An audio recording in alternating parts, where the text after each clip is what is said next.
नमस्कार, देवभूमि समाचार में आपका स्वागत है। आपके साथ मैं रीना झा बालियान। खबरों का रुख करेंगे, लेकिन उससे पहले एक नजर डालते हैं इस वक्त की हेडलाइंस पर। सीएम धामी ने हेल्पलाइन 1905 का किया फैक्ट चेक। विभाग के मुस्तैदी को परखने के लिए शिकायतकर्ताओं को खुद किया फोन।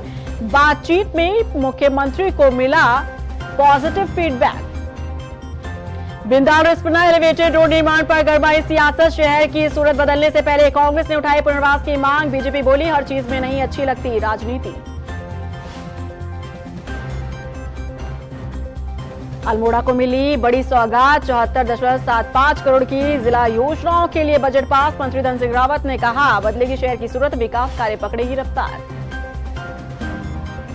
कांग्रेस विधायक प्रीतम सिंह की मुख्य सचिव आनंद वर्धन से मुलाकात। मासू मंदिर हनोल के मास्टर प्लान पर की चर्चा। पर्यटन विभाग पर लगाया मनमानी का आरोप। मंदिर प्रबंधन समिति ने भी सीएस के सामने रखा पक्ष।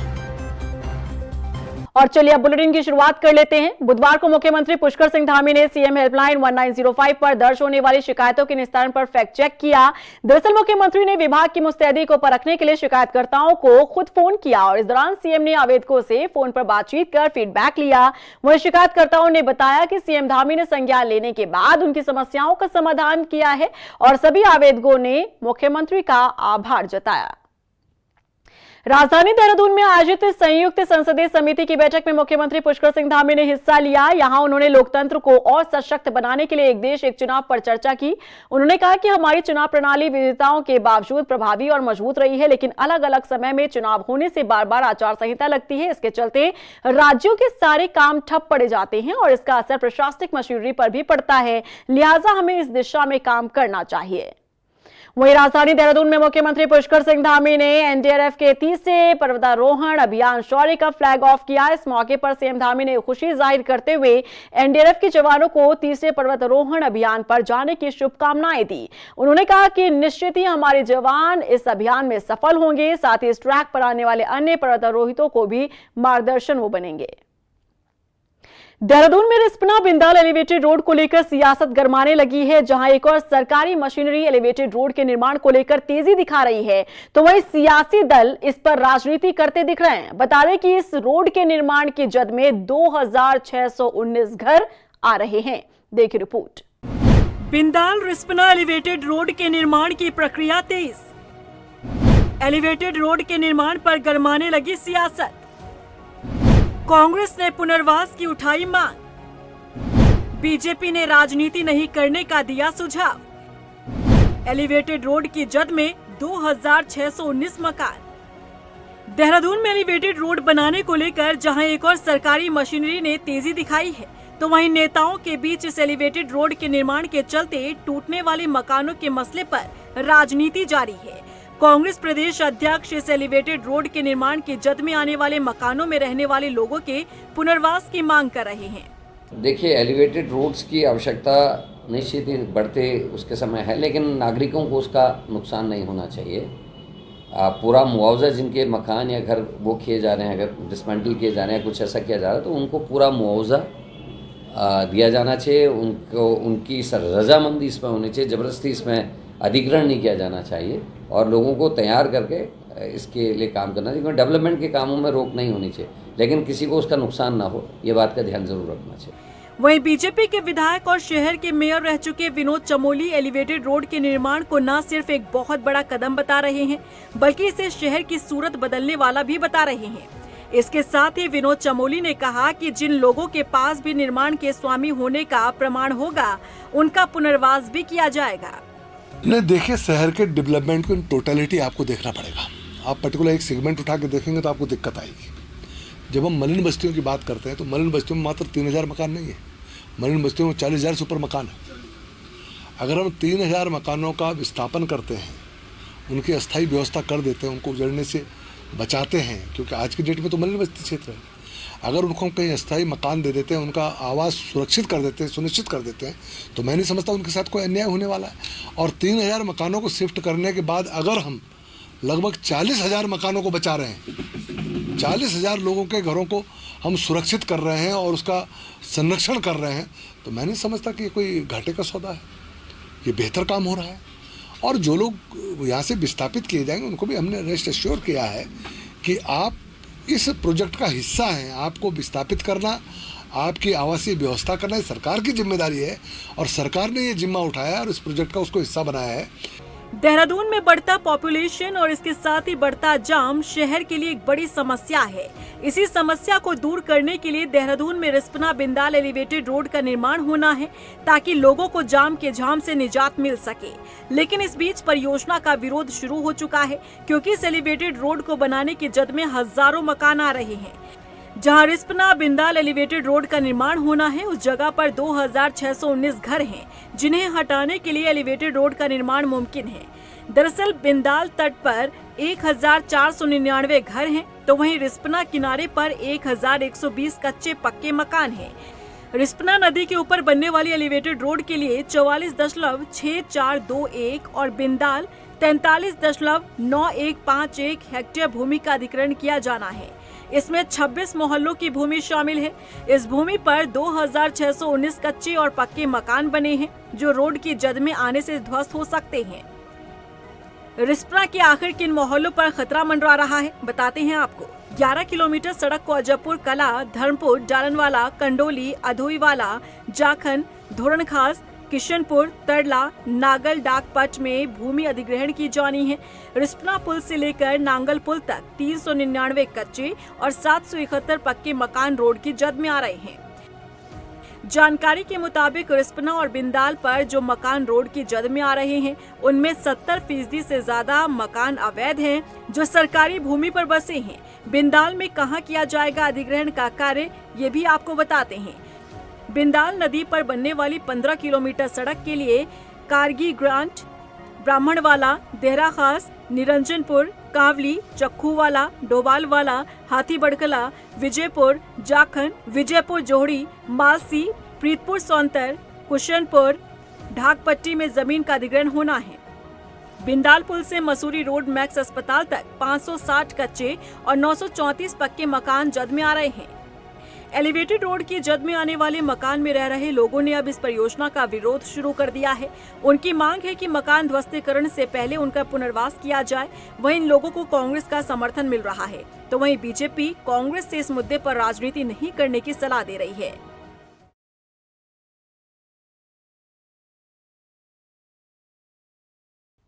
उधर कोटद्वार पहुंची विधानसभा अध्यक्ष रितु खंडूड़ी ने खो नदी के किनारे बनी बाढ़ सुरक्षा दीवारों को स्थल निरीक्षण किया और इस दौरान उन्होंने संबंधित विभागीय अधिकारियों को सख्त निर्देश देते हुए कहा कि नदी में गंदा पानी, कूड़ा कचरा और सुरक्षा दीवारों पर अतिक्रमण को किसी भी सूरत में बर्दाश्त नहीं किया जाएगा। बता दें विधानसभा अध्यक्ष ने अधिकारियों को नदी किनारे कैमरे और कूड़ा करकट फेंकने वालों पर चालानी कार्रवाई करने के लिए कहा।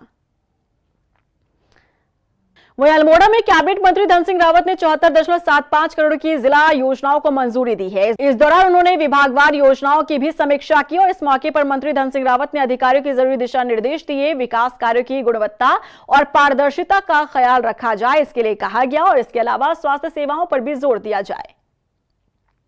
हमारी जिला योजना की बैठक संपन्न हुई है और 74 करोड़ 75 लाख रुपए का परिव्यय हमने जिला योजना का पास किया है। सभी विभागों के आज अधिकारी भी यहाँ पे थे, हमारे सम्मानित विधायक भी यहाँ पे थे, हमारे मेयर साहब भी यहाँ पे थे और हमारे सांसद जी और मंत्री जी के प्रतिनिधि भी यहाँ पे थे। और मुझे बहुत अच्छा लगा कि सभी विभागों ने बहुत अच्छा जो है अपना प्रेजेंटेशन दिया है और मैंने निर्देश दिए हैं कि 15 दिन में सभी जनप्रतिनिधि जो हमारे विधायक सांसद हैं उनसे योजनाएं मांग के और बहुत जल्दी आपने काम की गति बढ़ानी है ताकि जिले के जितने अधूरे काम में जल्दी हो जाए और इस बार कुछ नए प्रयोग कर रहे हैं। चक्राता से कांग्रेस विधायक प्रीतम सिंह ने महासू देवता मंदिर प्रबंधन समिति हनोल के प्रतिनिधि मंडल के साथ मुख्य सचिव आनंद वर्धन से मुलाकात की और इस दौरान उन्होंने महासू मंदिर हनोल के मास्टर प्लान को लेकर चर्चा की। विधायक प्रीतम सिंह ने मास्टर प्लान के कार्यों पर आपत्ति जताते हुए कहा कि पर्यटन विभाग ने मनमाने ढंग से कार्य योजना की रूपरेखा को तैयार किया है जिससे आम लोगों के साथ ही मंदिर समिति भी खफा है। बुधवार को कांग्रेस प्रदेश कार्यालय में कांग्रेसियों ने पूर्व पीएम राजीव गांधी की 34वीं पुण्यतिथि पर श्रद्धांजलि कार्यक्रम का आयोजन किया। इसमें तमाम कांग्रेसियों ने अपने नेता को श्रद्धांजलि अर्पित की और देश हित में किए गए उनके सराहनीय कार्य को याद किया। आपको बता दें कि यहां पर पूर्व पीएम राजीव गांधी को आईटी क्रांति, पंचायत क्रांति और 18 साल के युवाओं को वोट का अधिकार देने का श्रेय दिया जाता है। देखिए, आज राजीव गांधी जी की पुण्यतिथि है और आज सभी हम कांग्रेस जन उनको याद कर रहे हैं। उनके दिखाए गए नेक्स्ट मुख्य में हम चलने का प्रयास कर रहे हैं। और देश में अगर आईटी क्रांति आई है तो राजीव गांधी जी की देन है। पंचायतों में जो क्रांति आई है वो राजीव जी की देन है। और 18 वर्ष के युवा को जो वोट डालने का हक राजीव जी ने दिया है। इन सभी बिंदुओं को लेकर आज हम लोग उनको याद कर रहे हैं, उनके दिखाए गए कदमों में चलने का प्रयास कर रहे हैं हम लोग। और हम चाहेंगे कि जो उन्होंने दिग्देश के लिए राह चुनती उस पर हम लोग चलने का प्रयास करें।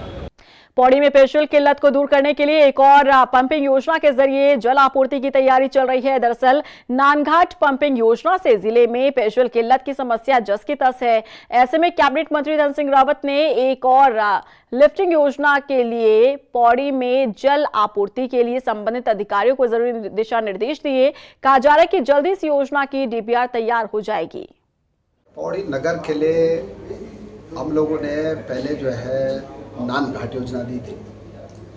फिर हम लोगों ने जो है खंड से यहाँ पानी लाया। आपने देखा होगा कि टीला खंड से यहाँ पानी आया और फिर अभी श्रीनगर से भी लिफ्ट कराया। लेकिन अब चूँकि हमारा पौड़ी जो है मुख्यालय है, यहाँ पे पर्यटन की गतिविधियाँ भी बहुत हो रही हैं, यहाँ लोग भी बहुत आते हैं। अब आज ही मैंने निर्देश दिया है जल निगम के अधिशासी अभियंता को कि श्रीनगर से एक दूसरी नई लिफ्टिंग योजना की यहाँ पे जो है डीपीआर तैयार की जाएगी। और मैं कह सकता हूँ कि पौड़ी में भविष्य में पानी की कमी बिल्कुल नहीं।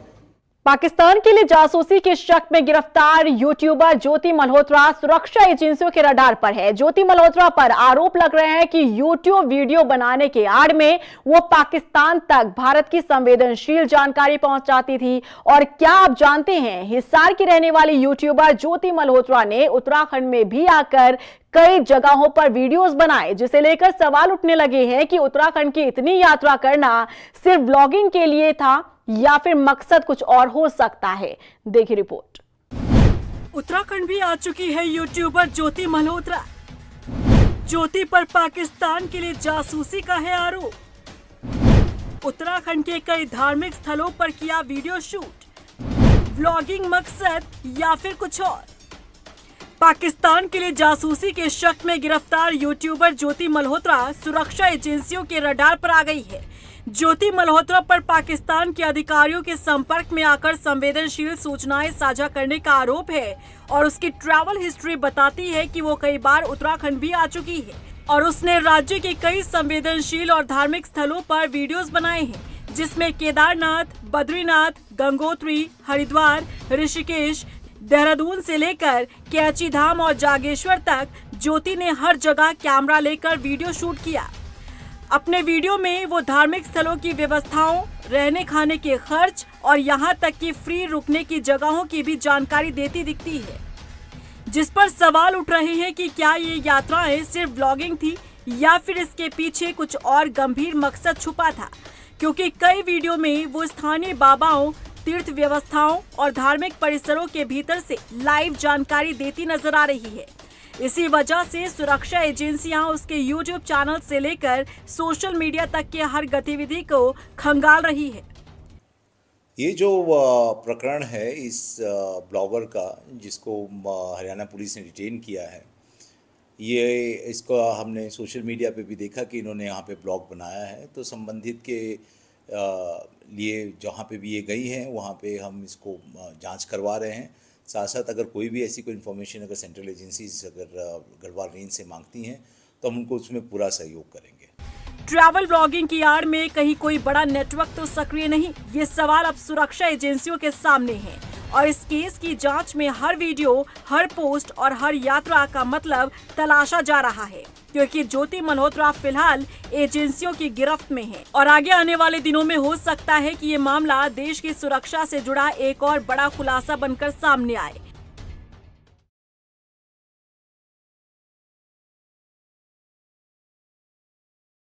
इस साल की चारधाम यात्रा में सुरक्षा के कड़े इंतजाम किए गए हैं। जानकारी के मुताबिक यात्रा मार्ग पर करीब 20 जगहों पर फायर ब्रिगेड को भी तैनात किया गया।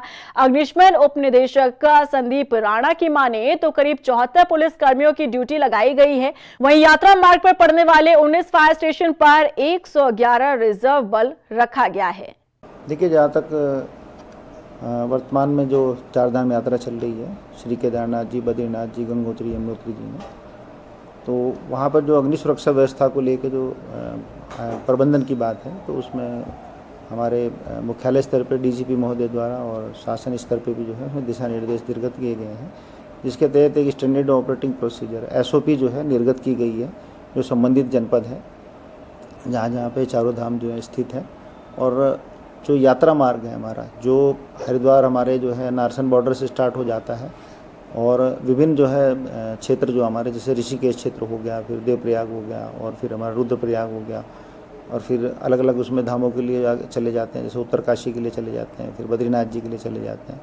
तो वहाँ पे जो है इस बार जो है अग्नि सुरक्षा व्यवस्थाओं के तहत जो है इसमें हमने जो है 20 स्थान उसमें चिन्हित किए हैं, जहाँ पे जो है स्पेशली जो है ड्यूटियाँ जो है फायर स्टेशनों से जो बल है, अग्निशमन बल है, उसको तोड़कर जो है ड्यूटियाँ लगाई गई है वहाँ। उत्तरकाशी में वन विभाग ने गंगोत्री नेशनल पार्क में लगाए गए कैमरों में कैद हुई तस्वीरों को साझा किया है। इसमें कस्तूरी मृग, स्नो लेपर्ड सहित भूरे भालू के झुंड को देखा जा सकता है। अधिकारियों की माने तो गंगोत्री नेशनल पार्क दुर्लभ वन्य जीवों का घर है। यहाँ दुनिया के सबसे ज्यादा दुर्लभ प्रजाति के वन्य जीव आपको नजर आएंगे। इनकी सुरक्षा के लिए पार्क प्रशासन ने करीब 40 ट्रैप कैमरे लगाए हैं।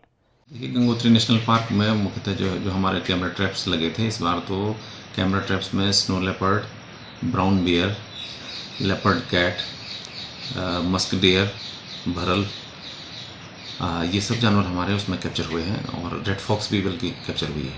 लगभग कितनी संख्या होगी? संख्या का ऐसा अनुमान लगाना तो मुश्किल है, लेकिन पार्क के अंतर्गत लगभग 30 से 35 की एस्टिमेशन है कि इतने स्नो लेपर्ड यहाँ हैं। और इसी के साथ फिलहाल इस बुलेटिन में बस इतना ही, लेकिन चलते चलते एक नजर डालते हैं इस वक्त की हेडलाइंस पर।